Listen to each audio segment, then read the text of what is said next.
ओम नमः शिवाय महारुद्राय हे बाबा धवलेश्वराय वालालिंगाय नमो नमः। दीपं यदि परम ब्रह्म दीपं यदि जनार्दनः दीपाहरतु मे पापो पूजा दीप नमस्तुते। धवलेश्वराय वालालिंगाय नमो नमः।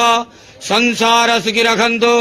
आज पवित्र धर्मर मास कार्तिक मासर राहस पूर्णिमा कार्तिक पूर्णिमा धवलेश्वर महाप्रभुंकर पंचुक यात्रार पूर्णिमा दिवस रे पंचम पंचुकरे समस्त श्रद्धालु भक्त मानक आशीर्वाद करंतु। मनस्कामना पूर्ण करंतु। कर्म क्षेत्र उन्नति करंतु। ग्रहरिष्ट खंडन करंतु। जगतर मंगल करंतु। विश्वर कल्याण करंतु। आपणकर नाम प्रकाश करंतु। सेवकर डाक श्रवण करंतु। समस्त गुआवसा भक्त मानकर मनस्कामना पूर्ण करंतु। धवलेश्वराय वालालिंगाय नमो नमः। संसार सुखी रखंतु आनंद गेवार। हरि बोलो।